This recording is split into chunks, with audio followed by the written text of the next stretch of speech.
যে ঠাকুরের আসন তুলে নিয়েছি, এই যে আর জাম, খেজুর, লিচু, আজকে সব নতুন নতুন।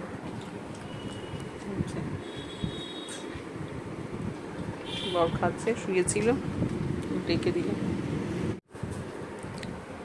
এই যে খেজুর,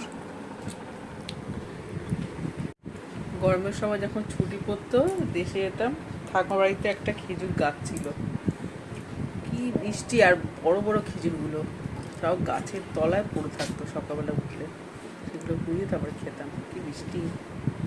এই খেজুর খাচ্ছে এখন মনে করছে ছোটোবেলার কথা।